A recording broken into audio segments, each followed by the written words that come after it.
Do you wonder about past lives? Have you ever thought about where your soul has been, where it's going, or what lessons and memories have been gathered along the way? In this podcast, we will discuss past life memories, psychic phenomena, energy healing, and other metaphysical topics with experts and the average person to find out how we can heal through these experiences. So I invite you to join me on my journey. Welcome to the Regression Session.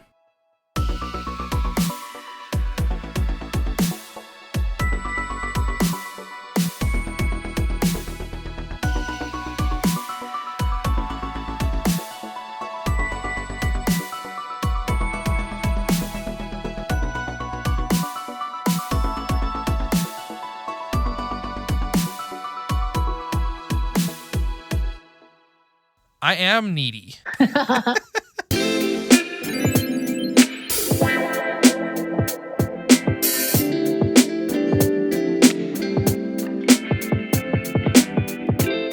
Welcome back to the Regression Session. My name is Ian. Welcome to the Regression Session. To any new listeners, thanks for tuning in. We love you. Before we get started, a couple things. Firstly, I've partnered up with Dr. Bruce Koloski to assist up-and-coming hypnotherapists with obtaining a board certification training for past life regression or clinical hypnotherapy. So if you're interested in that, you can reach out to Dr. Bruce Koloski using the link in the description. Let him know that you heard about him through my show, and you can get 25% off that board certification. Click follow in your podcast player to help grow the show, grow the community, and help boost my show in the algorithm so that we can reach more people. And if you want to come on the show, I've had a couple people reach out to me and ask me about that. Yes, I do want to hear from you. I do usually ask like a couple of questions, and I am kind of backlogged on episodes. But still, please, if you're interested in coming on the show, please reach out to me. I'd love to hear from you. And another thing that people have reached out to me about is, do I offer personal past life regression sessions? Yes, I do, among other things. I usually charge $150. And my sessions usually go for about 2 hours. And if, for whatever reason, we don't get the exact results you're looking for on the first session, I usually do a free second session just to make sure that we get you taken care of. So yes, I do. And that's my open book policy of what I charge and what I do. Anyway, don't forget to share the podcast around with all your friends and family too. All right, well, now with that out of the way, this week we're going to be hearing from Dr. Toni Reilly. I'm really excited to share this episode with you because we really kind of dive deep into discovering yourself, which really is the core of spirituality and growing your own spiritual presence, I guess. I don't really know how else to put that, but discovering and spending time with yourself is the core essence of spirituality to me. And I'm really excited to share Dr. Toni Reilly's opinion about this with you too. So without further ado, here is the episode with Dr. Toni Reilly. Hey, Toni, thanks for coming on to the show. Hey, Ian. Thanks for having me. I'm excited to have a big old discussion with you today. I've been really excited to talk to you too. But before we get started, if you don't mind just introducing yourself and telling me and my audience a little bit about your background, just so we can have some context as to who you are and what you do, that would be absolutely fantastic. Okay. Well, I'm a past life and reincarnation specialist from Australia, and I've been working intensively in this arena for the last 20 years, longer if you count other spiritual arenas I've been involved in. But past lives and reincarnation seem to be the gateway to my developing a therapy, which is essentially based on self-awareness. And all of this came about through my own experiences in life where I got to a stage in my life where I started soul searching. And as part of that, past lives came into my awareness. I was in my 30s actually. So it was the first time that I really became aware of them. And I thought, wow, this is what I'm supposed to do. So for the last 20 odd years, I've been working in this arena, regressing people, not just regression. It evolved into between lives and beyond, which I call home. And of course, there's been a whole lot of work done and training and that kind of thing in the afterlife. So mediumship and intuitive and psychic awareness as well. So you've been through it. You've Yeah. you've been through the ringer. I call it the ringer too. Yes, I feel like life is, well, not I feel like I discovered that it's planned. And as part of this life that we're living, and as you as Ian, me as Toni at the moment, then, and for every individual here, we're living out a life which goes through the ringer. I think it's part of the human experience to go through stuff, to have experiences, good ones, bad ones, all kinds of things, with the ultimate goal being to invoke emotion in us, because none of these things exist when we're pure soul energy. So the body facilitates and helps us to have that experience where we have thought and touch, taste, sound, and overriding emotion. That's basically my discoveries. Well, you make an excellent point, just diving right into like the nitty-gritty of it. Like a Yeah. lot of people segregate, and I think like this right here is the core of what I've been kind of trying to dive into lately. So it's really cool that you just kind of dove right into it, is that like we as humans have a tendency to separate our or like pull apart the threads of our existence, right? Yeah. It's like unraveling a piece of yarn. We'll pull off one piece of yarn and we're like, okay, this is my spiritual side, and this is my I'm gonna go to the gym every day. That's my physical side. And then like, oh, I'm gonna meditate, and that's like my mental health, right? So we'll like separate all these different things, and what really what it is we exist as the single thread of yarn within the system. That's right. I like the way you put it. Yes, we do. And I feel like when people become aware of that, and side note, they only become aware of it in the time frame that they're meant to on this particular or any particular life that they're in, but obviously the one we're in now. So it's like you can't speed it up for anyone, and you can't slow it down either. It all transpires in each individual's life at the time it's meant to. But it's certainly a really wonderful thing from my perspective to have realized that there was so much more, and that it is all intertwined, and it's not necessarily separate. But I feel like the most overriding thing that I came to discover or make peace with is to make the most of life, because we're returning home after this anyway. But it's like people are really harsh with themselves while they're here, like maybe resisting or holding back from some things that could be very pleasurable. And let me say, that could be something like the kind of food they want to eat, or a person they want to have a relationship with. So there's just all sorts of things that people, I guess, beat themselves up about, that could be a little bit like, hey, ease up a bit. You're allowed to enjoy life. Touch, taste, sound, those things. Listen to the music loud, or whatever it is that makes you feel good. Yeah, it's like, really the goal of being here is to be here, Yes. Like we're here to be humans, and if you want to pretend your whole life that you're not like a spiritual being having a human experience, and that Yeah. that you're just a human, then there's nothing wrong with that. Like people who aren't coming to my podcast and looking at my show and being like, oh my God, I feel so spiritual now, right? Like that's great for them. I don't care. Like that's what I want them to be doing. And I say this to clients all the time. It's like your only job here is to just be you. You're already doing what you're supposed to be doing. And it's amazing how like once they get that in their head, it just kind of clicks into place and they're like, oh, I never thought about that.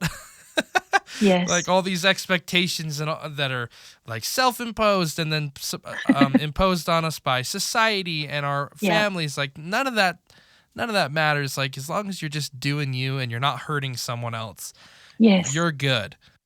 That's the fundamental, isn't it?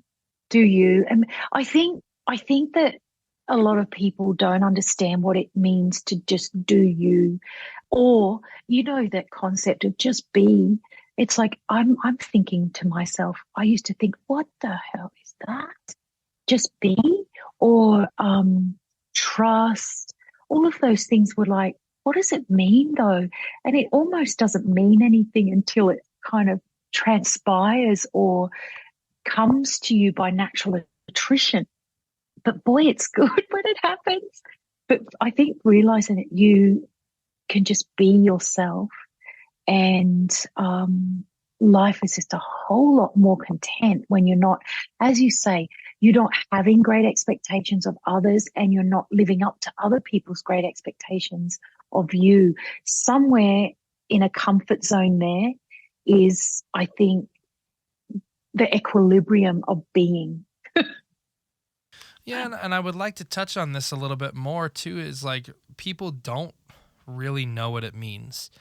People don't really know how to just like be, Yeah. And I'm laughing because I'm not laughing at people who don't take it the wrong way for my audience. I'm not laughing at you if you don't understand. I'm laughing because it just sounds silly. It sounds like something that everybody should understand how to do, Yeah. If you look at little kids, they know how to do it. Like, they do. Little kids, they come here and they know exactly how to just do them. Like we as adults kind of mold them and have them stop just living, and it's happened for generation after generation after generation. So I would like to hear, like, what would you say is like the secret to starting to just exist? I absolutely love that you brought up the way that children are and always have been, actually, where they don't know anything else except to just be them. And one of the great discoveries I feel like we're moving into, well and truly moving into, is the children or the young people that are here now are much more adept at maintaining that beingness that they can as a child. And one of the things that I note that they do not do, I'm being quite general here because I'm sure there's a lot of indoctrination still, and also it's going to depend on how they're raised, but across the board, they come in, or they're born with more all-knowing intuitive energy that allows them to say to a logical parent or a logical teacher, that doesn't make sense and I'm not doing it. And they cop it for it, because the older generations were told how we should be and how we should behave around authority figures. Adults know more than you. Your teacher knows more than you. Everybody knows more than you, basically, because you're just a kid. But they won't stand for that. They're like, it doesn't make sense, mainly because it doesn't feel right to them. So they don't just take logic's word for it per se. And in that way, I think what will happen, and it will continue to happen, is they will be more stronger in maintaining their beingness, just being who they are and doing what feels right and what is needed for them in any given moment.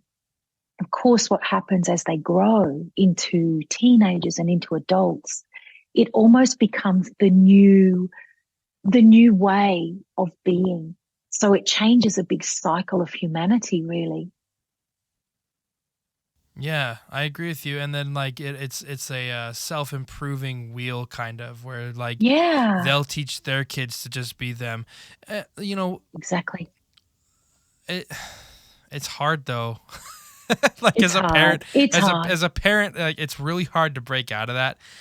And what I want to do is I kind of want to get your perspective on how can adults who have never really experienced just being them or just like living their life like what do you think a fully grown adult who has been through the ringer and doesn't know how to just exist because they have all this pressure like we have to get up every day, we Yeah. all have to go to work, we all have to come home and make dinner and do the dishes and clean the toilet and make the bed and do the laundry, Hmm. all these things, like when am I going to have time to even just be myself? You know? What do you think about that? Yeah, I mean, yes, of course, we do get caught up in daily life.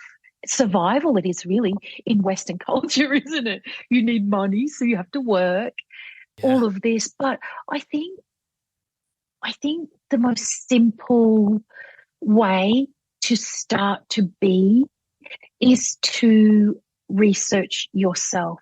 So aside from our kids, our parents, anything else, start by looking into who you are.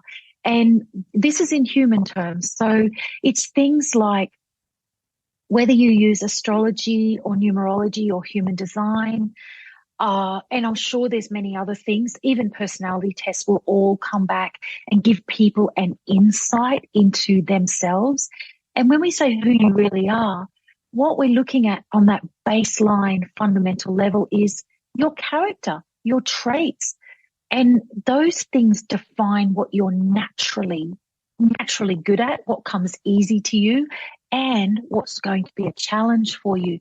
So if you know those fundamentals about yourself, then it's a huge kickstart to being able to be, because then what happens is from there, you can be aware of if you're putting yourself into a situation that's not easy for you, you'll know why, because you're not wired for it. And then you can maybe potentially move yourself into a situation where it is easy for you. And this is probably thinking about where people work and who they work with. But we have to start with ourselves first. The other thing that happens then when you start with yourself and you realize what your fundamental traits and characters are, and also your insecurities, we all have those and they drive our behavior and the thoughts of it, the way that we see ourselves and the way we present to others, also our reactions. So when you know that about yourself, it kind of starts to have a ripple effect because you can soon maybe be interested enough to research to a certain extent. And doesn't take much to do this small amount of research. You can research your partner or your parents or your kids or all of them because it can become so interesting. And then you will see either how similar you are or how different you are and start to realize what the dynamics between you are. So that's my greatest starting point would be research yourself and find out who you are at the core as this person in this life now. And you're talking about like personality tests and Yep. astrology and stuff like that, like whatever you feel comfortable doing. You're talking about Yeah, like that kind of stuff. Okay. exactly. I wrote a program process or a, a elements to do this as simply as possible, and I called it Life Map. So there's a calculator there actually if anyone wants to see those basic things about themselves in a snapshot. It's on a website called soullifemap.com. But something like that, or as you say, astrology, numerology, any of those things are going to truly give you an insight. That's awesome. I'm going to include a link of that in the description for anybody who wants to check it out. And I just want to take a second to kind of dive in a little bit deeper about how I kind of discovered how to just kind of exist and just to kind of go off and talk to my audience for a minute. And this is not the most comfortable way to do things. This is just kind of how it fell into my lap and how I just decided to do it. So this is definitely, I would say, a more uncomfortable method for anybody who wants to try it. Good for you. Basically, what I did is I came to a point in my life where I literally was just like, well, who the hell am I? What do I want? Like, what do I want to do? Not like the whole why am I here thing, but like, what do I want? And so what ended up happening, and I didn't plan for this to happen, and this was kind of before all of this podcasting stuff and all of my other stuff that I've got going on right now. I just kind of sat down and I just kind of looked at myself and like thought about like what am I running from? I kind of feel like everybody who doesn't know themselves, who doesn't know how to exist, they might be potentially running from something or like afraid to admit something about themselves. And I feel like that's really like a core issue that makes it so that people don't just exist because they're afraid to acknowledge some kind of an aspect about themselves. And one of the things that came up for me, and just to like bare my soul to my to my audience right now, is that I realized that throughout my middle school years and my high school years, in my middle school years in the beginning, I was kind of a jerk. To be honest, I was like, wow, I was a real jerk. And that was, something like that. That's really, really hard to admit to yourself, and it stung, and still to this day, like admitting that just kind of stings a little bit. But I think that acknowledging the parts of ourselves that we might be a little bit scared of is a very, very important part of that process. I feel like that might be a little bit more of an advanced step, right? But it's okay. It's okay to acknowledge those parts because it's you, and you can't do it wrong, right? As long as it's you're imperative, I think. It's imperative to acknowledge those parts of ourselves. It's so liberating, isn't it? It is, and it's very scary to think about because like everybody's like, oh man, was I an asshole? Or like, and then I'll do another one for everybody. In high school, I was very, very emotionally needy. I was annoying. Like I wanted all this attention, and I went out and I got it in the most negative way possible by being this super needy dude. And I would like, if I felt like I wasn't getting enough attention, I would like do something to get attention, like lock myself in my room for 5 days until someone came and knocked on my door and was like, hey, we're worried about you. And I'd be like, oh, finally. Right? Oh. But admitting that to myself is like, yeah, I did that. And it's okay that I did that because now I have that experience. And that's how to like wrap up my TED Talk here. That's how I started. And that, like I said, that's kind of like a violent way to start. but I think it's kind of effective, if nothing else. It's totally effective. And it's also powerful to be able to see that in yourself already. It's phenomenal. It's phenomenal. So the fact that you can see all this about yourself already at this level is just, wow, blows me away. Just because I keep talking to you about the difference in the generation. I'm born in the 70s, and it took us a long time to reach these realizations about ourselves. It just took a lot longer. And it blows me away that you all know this, or you particularly, and a lot of young people do know these things about themselves already, and the power in knowing it. Yeah, and the people who don't already know this, like if you're listening to this, you got some homework to do, Just like, don't be afraid. Just dive in and be like, what am I running from? It doesn't even have to be something like me, like, hey, I was kind of a prick when I was in middle school, right? It doesn't have to be like that. It can be as simple as like, oh, I overeat, right? Yeah, Admitting that to yourself, yeah, like becoming aware of something all of a sudden puts it in your power, you know? Like it it so it does. it gives you the steering wheel. Yeah. I love that. It does give you a steering wheel, that you take charge of things, charge of yourself. It's really good. Yeah. I think, I think in, or over the times, I heard so many people talk about enlightenment. I'm going to be enlightened. And I think that that purpose or that goal was sidestepping what life was actually about, which is exactly what we've been just discussing. It's having these realizations about ourselves, deep, big realizations. That's what that's what life is about. Enlightenment is for, we're already that. Our soul is already that. It's all knowing. It's all, all amazing, really. So while we're here, it's for a human experience, getting down and dirty with getting to know ourselves, getting to know all aspects of who we are and why we seek attention, why we are needy of whatever we're needy of. We're all needy of something, whether it's love or attention or acknowledgement. Yeah, it all kind of drives our self-worth and our self-esteem. So delving there is great. Yeah, and don't be scared. And don't be it, scared. And don't be scared. it's not that scary. It's just a little uncomfortable. It's like ripping off a band-aid that's been on your skin for like 2 weeks.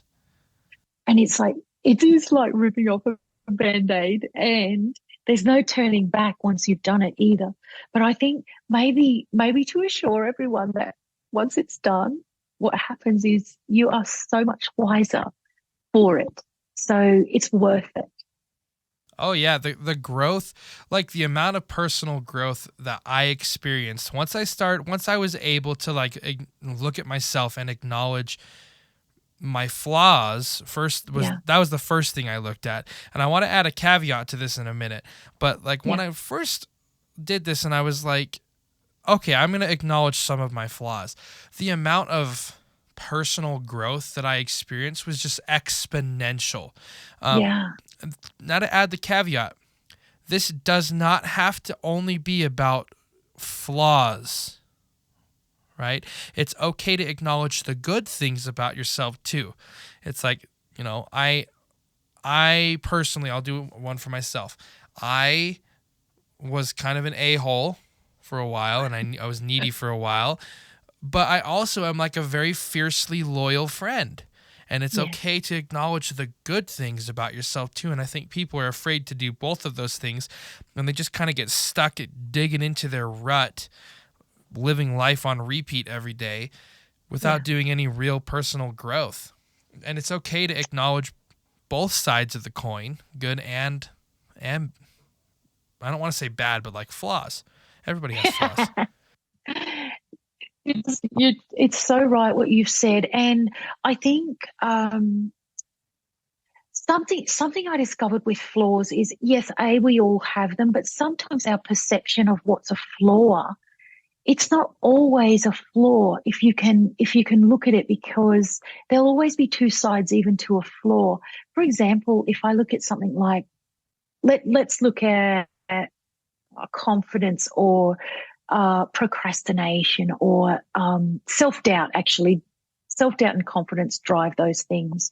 But it's often when people are doubting themselves, then it leads to this kind of perfectionism, which also leads to them being extraordinarily good at what they're doing, depending what that is, of course. But so even things that are perceived flaws that people think are flaws within themselves, it's like, no, you can see that from a different angle as well. And then maybe start to manage yourself, manage your negative thoughts about yourself more easily, or more easily cut yourself some slack on how flawed you are. But I think to your story or to your experience that you are an extraordinarily loyal friend, it is such it this is where you see in the makeup of yourself the absolute amazing characteristics about yourself, and the maybe not so desirable ones. Well, you're saying you're needy, but actually there are, when we pair up with other people, whether partners, friends, what happens is we end up attracting people who love to feed the needy because they feel good about who they are by nurturing someone else. And what they need in return is this ultimate loyalty from that person. So you can see how it starts to be all positive when it's aligned with people who need what we have to give and give what we need to receive. So it's all very interesting, isn't it? Yeah, and like I was saying from the beginning, it's all about like reining it in, Yeah. taking the steering wheel. Taking the steering wheel. Right. Yeah. I have a story about this, and I first started to be like, I wasn't actively aware of what I'm talking about. Like we're talking about this from a very analytical point of view, and I didn't really have that. I didn't realize that that's what was happening to me at the time until I talked to this dude that I've had on my show. His name's Andy Sway, and he really changed my, or like really blew my mind with a lot of his perspectives. But because of what he was telling me, off air, obviously we didn't talk about it, but because it was personal stuff. But it made me realize a couple things, and I have a kind of a funny story.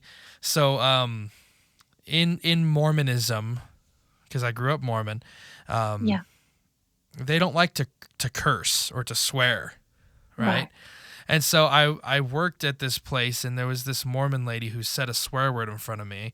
I think it was like shit or something, right?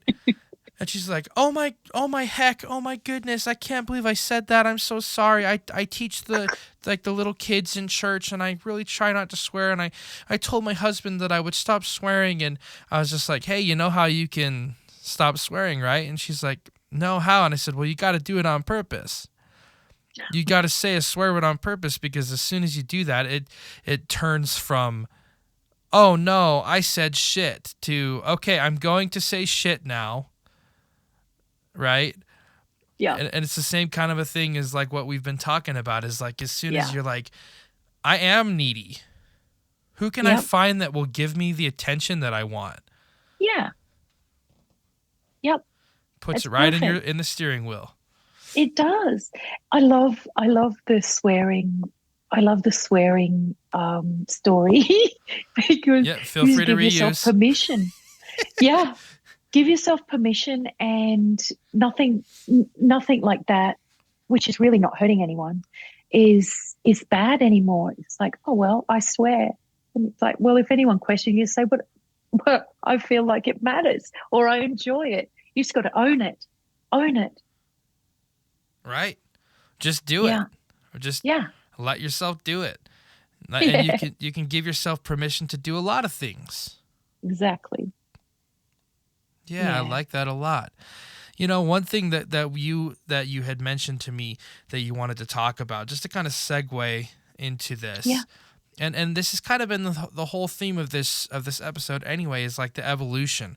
One thing you talked to me, and I've definitely experienced this, Toni, is like the evolution of, let's just say, we'll call it a practice, right?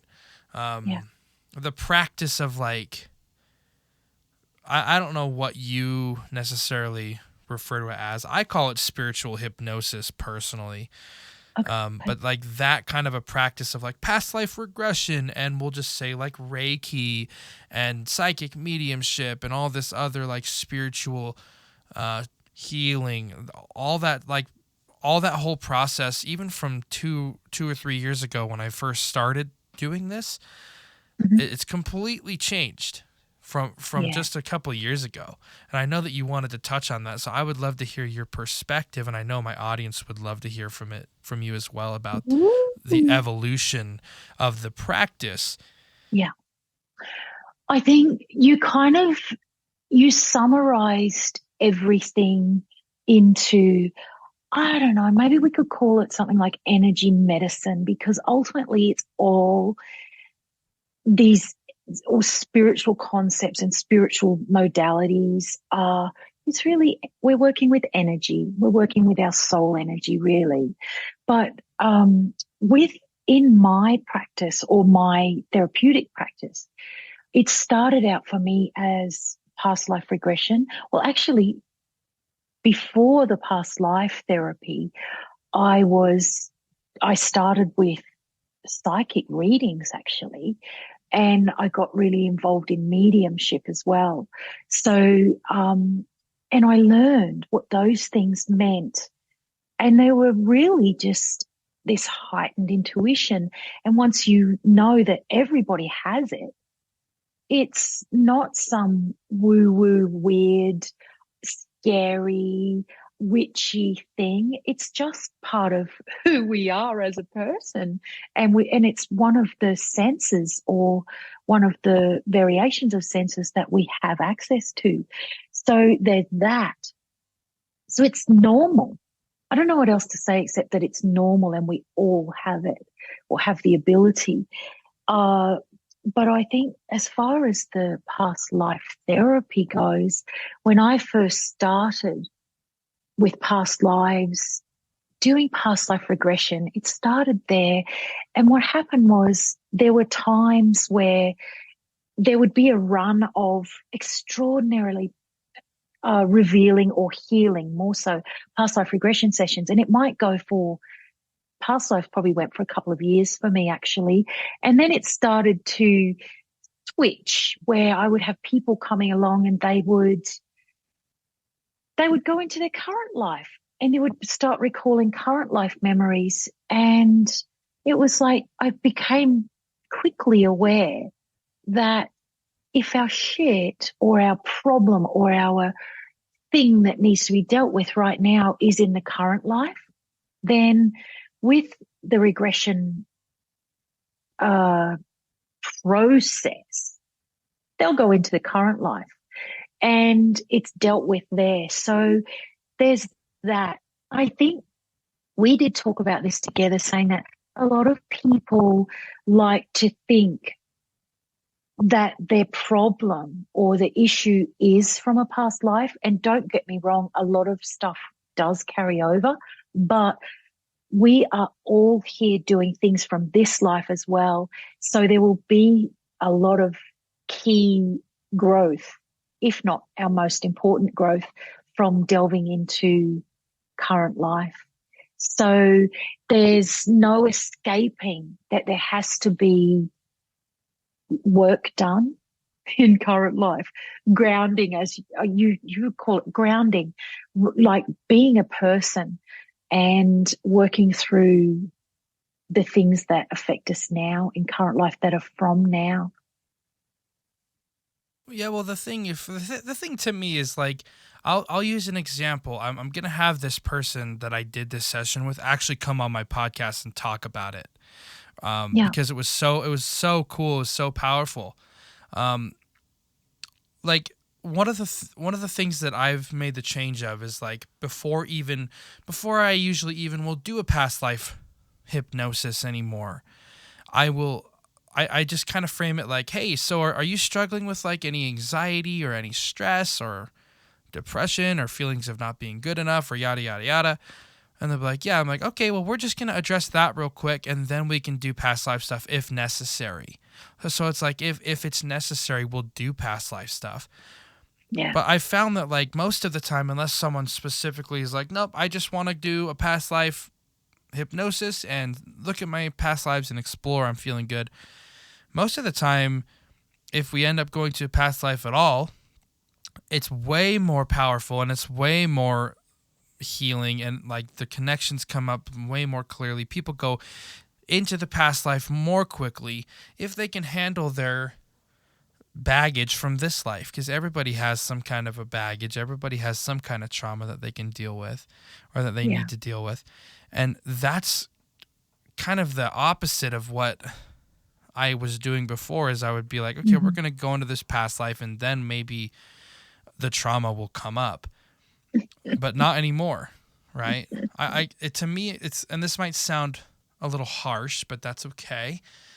I kind of feel sometimes, and I just feel like this needs to be said, that sometimes people use past lives and reincarnation as an excuse to hide from their problems.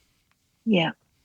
And that's might be a little harsh, but take it for what it is. I'm not I'm not an expert here, but They do, Ian. It's something that I've noticed as well. And it's kind of goes along with people saying, oh, they blame karma as well instead of just facing up to what's going on in their life now. It'd be like, oh, I must have been such a shitty person in the past life. That's why my life is so shit now. And it's like, oh, that's not how it works. So, yeah, so definitely. And I think by nature, people will often default to blaming something. And if they can't see quite themselves and their role or how they've attributed to what's going on in their life now, then it's easy to just say, well, it must be a past life. It's from a past life. But so that's absolutely true. And it's a great observation that you've made. But I think the thing with the past life exploration when I do it is I feel like their soul's in charge. So no matter what they're looking for, no matter what they come and say that they're looking for, which is often a very valid symptom or phobia that they want to address, but no matter what, they get what they need most. And often that will be relative to what's going on for them now. And one way or another, certainly the way that I facilitate it is they're going to get some closure or maybe even opening to make this now better. I feel like the past lives are always for now. It's always to make now better. So one way or another, it's going to help you understand now, or if there's something phobic or maybe some fabulous skill that you've had before that you can become aware of and bring into the now. Still, always for now, just to make it better. And that's the whole point of doing it in the first place. Exactly. Yeah. It's like once you've acknowledged like all of your flaws and all of your, what's the word I'm looking for? All of your like shortcomings. Your shortcomings, but the opposite of that. I'm really tired. It's late for me. The good things about yourself, your good qualities and your flaws. It comes down to like if we're doing past life hypnosis, just deeper self-exploration. Deeper self-exploration. That's exactly what self-knowledge is key. To everything. And that's my right there, like what you just said, what I just said together is my definition of spirituality. Yes. Agreed. Finding yourself, being comfortable with yourself, and just like understanding that you don't have to live up to anybody's expectations or society's expectations. You're not going to get an award when you die for like being exactly how your grandma wanted you to be or whatever, right? Yeah. And Ian, I think that one of the really cool things about self-knowledge is if you are aware of yourself and you are living up to what your grandma wanted you to be, or you're working in the job that you're following your dad's footsteps, for example, but you hate it, you at least know what you're doing. And then what you also need to know is if you're anxious or if you're overeating or if you're doing things in life that may not be ideal for you, that's why, because you'll find a coping mechanism to allow you to live up to an expectation that's not aligned with who you are or how you are aligned naturally. So that's what this self-knowledge does. It's going to help you understand what you're doing. And if you need to keep doing it or you want to keep doing it because you don't want to disappoint your dad or your granny, then anxiety might be the price that you're going to pay. Depression might be the price that you pay because you don't want to leave that relationship. You're not game to hurt your partner. You don't want to say you don't want to continue anymore. So then to cope, you might start to feel really depressed or anxious all the time. So just delve into what you're doing in your life and who you're trying to not to hurt or who to live up to. Or maybe it's even your own expectations sometimes, but that's what causes our, I guess, our grief and our behaviors that might not be so healthy. That's a really, really good point. Everything has a price, you know? Yeah, it does. It's always a give and take for everything. Yeah. Everything you do has a give and a take. And that's something that we like to ignore, right? Yeah. Classic example, if you want to go out on Friday night and get drunk with your friends, you're probably going to wake up hungover the next day. Yes. But then it might have been worth it because it was so much fun. Right. And then it's like, it's okay. If you had fun, then be okay with that. You went and had fun and it was worth it. But if you think, oh, God, that hangover is not worth it, then maybe you're going to, make some changes. Own it. It comes back to owning it, doesn't it? Yeah. Owning you, Own just it. doing you and like putting it in, like sitting in the driver's seat of your life. Yeah. Yeah. It's really good. It's a great analogy in the driver's seat. I love it. Yeah. And another, just to kind of make it like a swing out to left field here.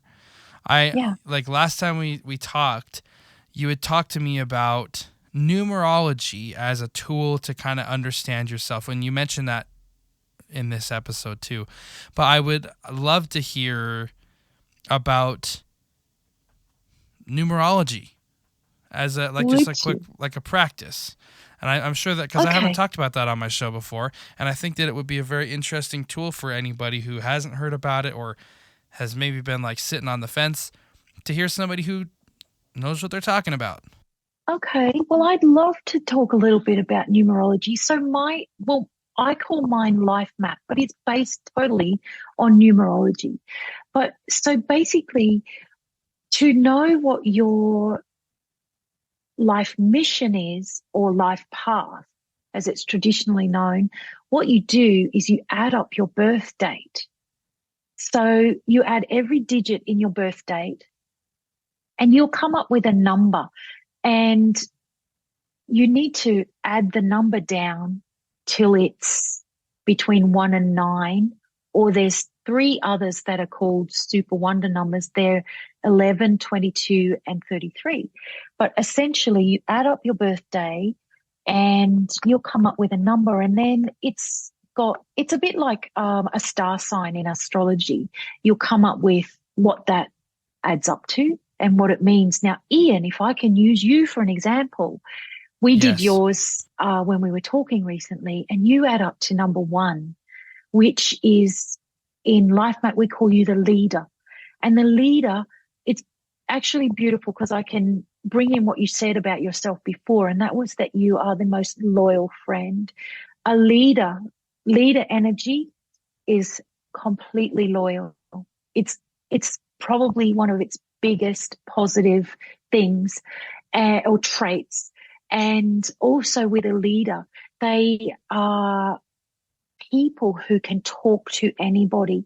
So they're also usually the kind of people who, if you're in a lift, they're going to be the person who might actually say something to you. Whereas most people, don't talk, but they might say something to you and it will be meaningful. So they can talk to anybody, and basically they see people on really just as people, as in the same level. So they'll get the same amount of, I guess we'll call it respect from a number 1 person. But a number 1 person is also potentially very innovative and, let's say, brave potentially in going out there and doing new things. And that includes, if we look at what you're doing with your podcast, it's really, well, it's probably that you have the energy to do it as well. So the drive, the compulsion and you follow it. So the potential for where your podcast goes is phenomenal, and it will be so. So this number one energy, and really anybody who has number one life path or number one life mission, they will have similar traits. They will be the most loyal partner and if you're in the inner circle, so your family, Ian, would be the most important thing to you, your partner, your children, and those in your inner circle. You go much wider than that, but for you, it's very important to support the people near you and closest to you. So it's a beautiful life mission, and it has so much potential. But the flip side, if we look at flaws, potential flaws, or what I call them is objectives. They're things that you have to get over while you're working through this life mission. And one of the things for number one people is confidence. So while they will be the most likely to appear very confident, appear it, maybe even to the point of appearing arrogant, they're not even. That is not who they are.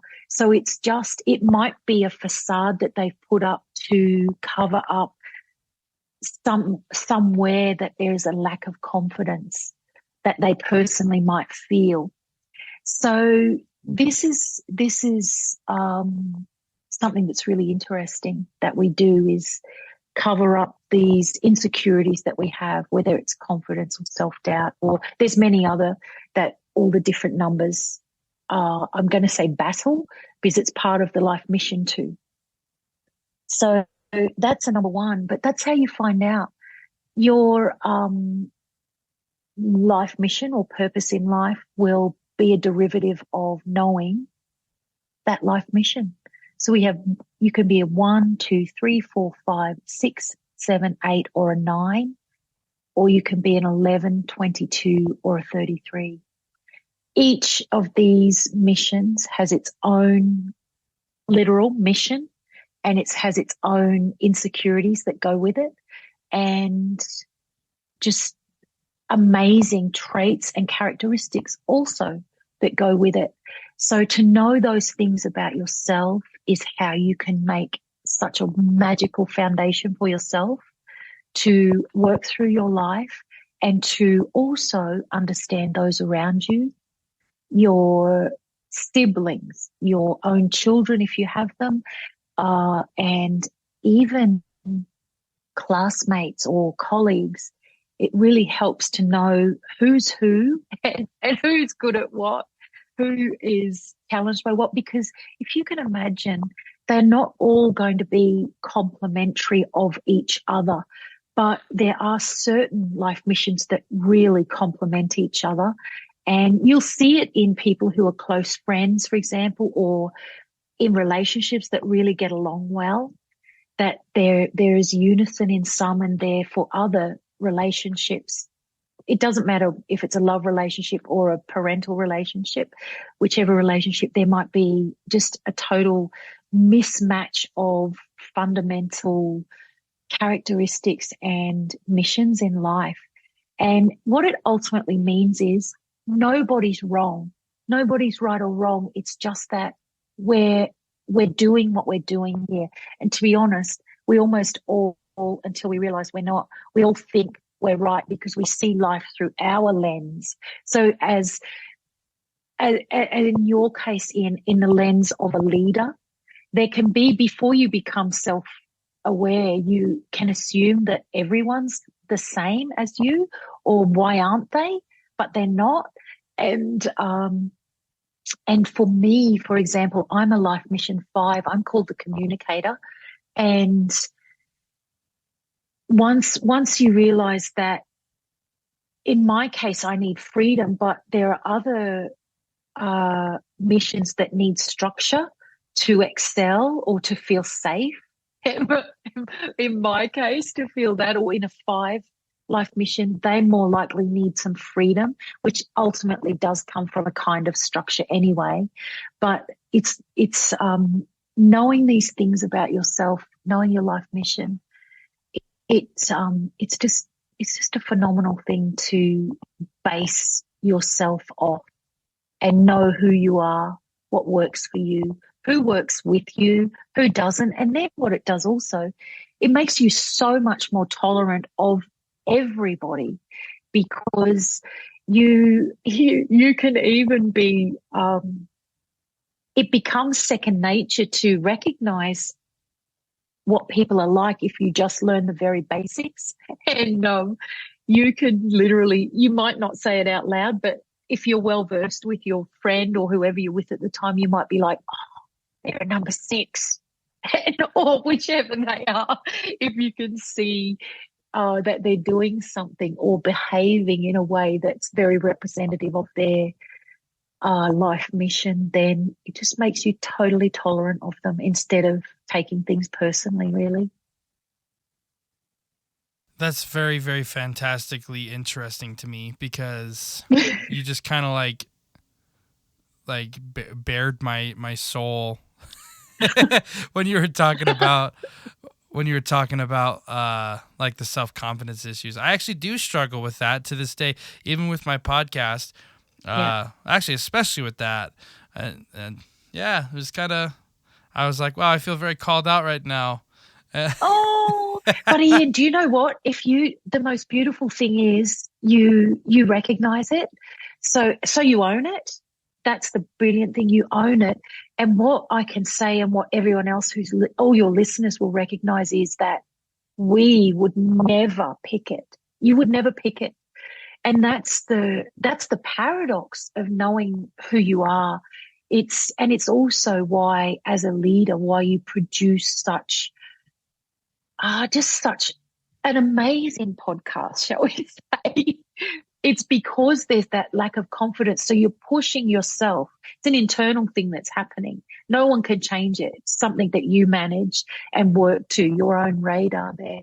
But that's why you will always create something so phenomenal for others. And whether you see that or not, that is what you're doing.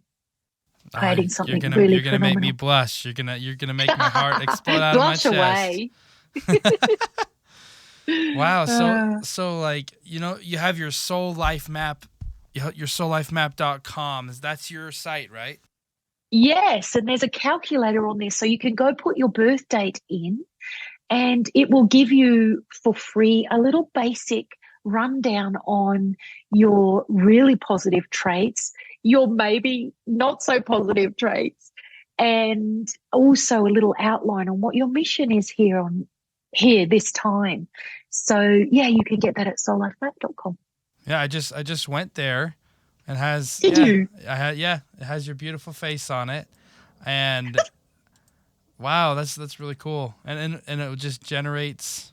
I'm just gonna do one for my wife right now. Hopefully, I can remember her birthday. That's great. Okay, let's see. What year was she born? I'm not gonna read this out loud though. Can you tell me the number? Yeah, that she comes up as. So I'm gonna put so for my audience, you go and you put the birth date, and then you put the name of the person. Yep.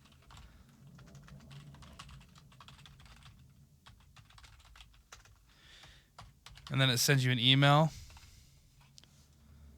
It should take you straight to a landing page. 33. So your wife is master number. We call her Super Wonder 33. I can tell you a little bit about her energy, if that's okay. Yeah, and sure. Also how you work together. First thing is her thing. I say thing. She's all about family. So for her, having people feel included and acknowledged and recognized, but mostly included and like they matter, is key for her to feel good as a person. And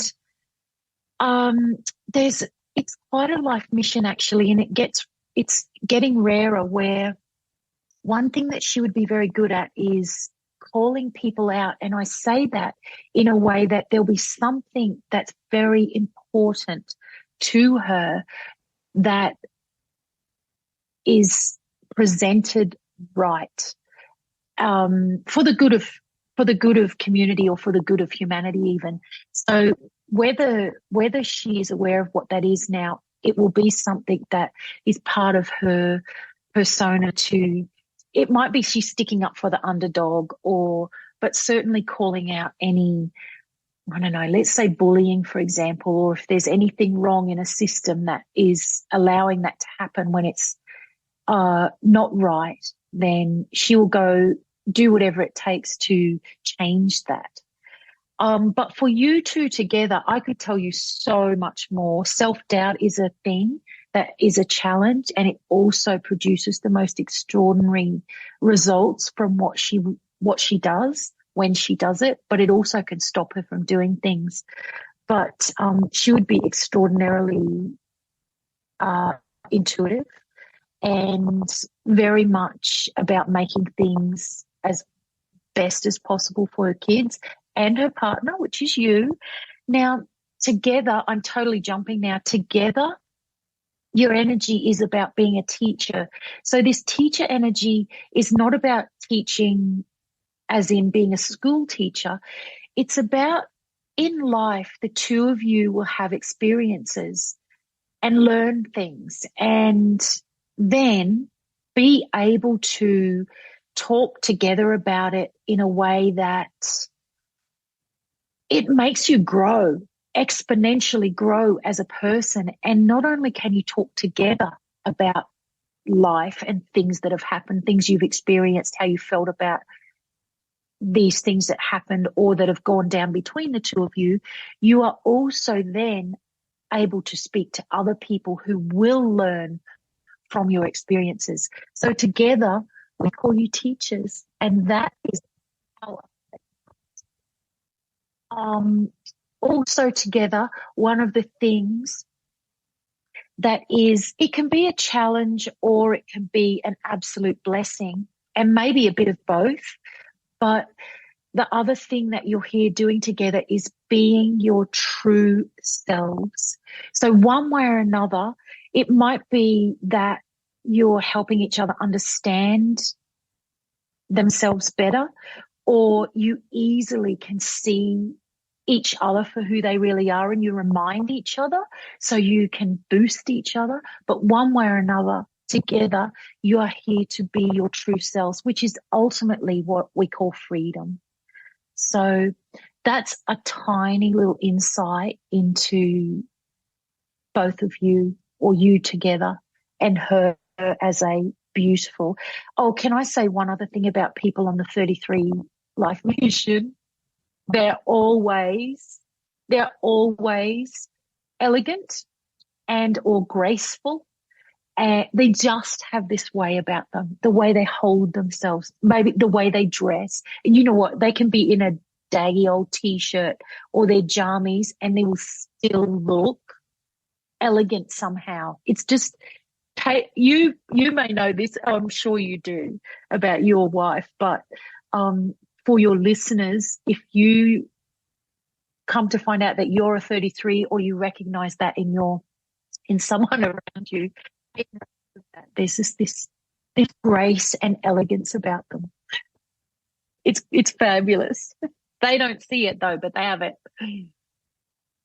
Yeah, that's very interesting. Yeah. Yeah, I'll have to send that to her and see what she thinks too. And so I would encourage anybody listening who wants to head over to soulifemap.com, check it out. And so Toni, just kind of wrapping up here, do you offer like numerology readings and things like that for where people could like reach out to you, or personal sessions? What do you got going on? Yeah, so yes, I do. I call them life map sessions, but also my big thing, which I hadn't been doing for quite some years, but I've recently returned to it, is I'm seeing people for past life regression, and in between, and all of those fabulous places that people can go. And I also train people to be soul life coaches. So it's all on my website, which is ToniReillyInstitute.com. So if you'd like to get in touch with me, please go there. Or if none of that's interesting, but you love all of the past life stuff, case studies, that kind of thing, I have got a TikTok channel and I have a YouTube channel. So please go ahead and join me on those. I think the username on TikTok is Soul Life Zone, and on YouTube it's Dr. Toni Reilly. So I'd love to see you there. Perfect. Links to all of those are going to be found in the description. So definitely head over to Dr. Toni Reilly's socials, her website, thesoullifemap.com. Very cool, by the way. And give her some love, follow her. And I'm going to put you on the spot, Toni, and say, do you have a message you'd like to leave for my audience as like a final word or like a parting advice or anything like that? Oh, I want to just say, be yourself and ease up on yourself. Be kind. That's it. That's such a beautiful message, and I think it's a message that people really need to take to heart. So be nicer to yourself. Yeah, absolutely.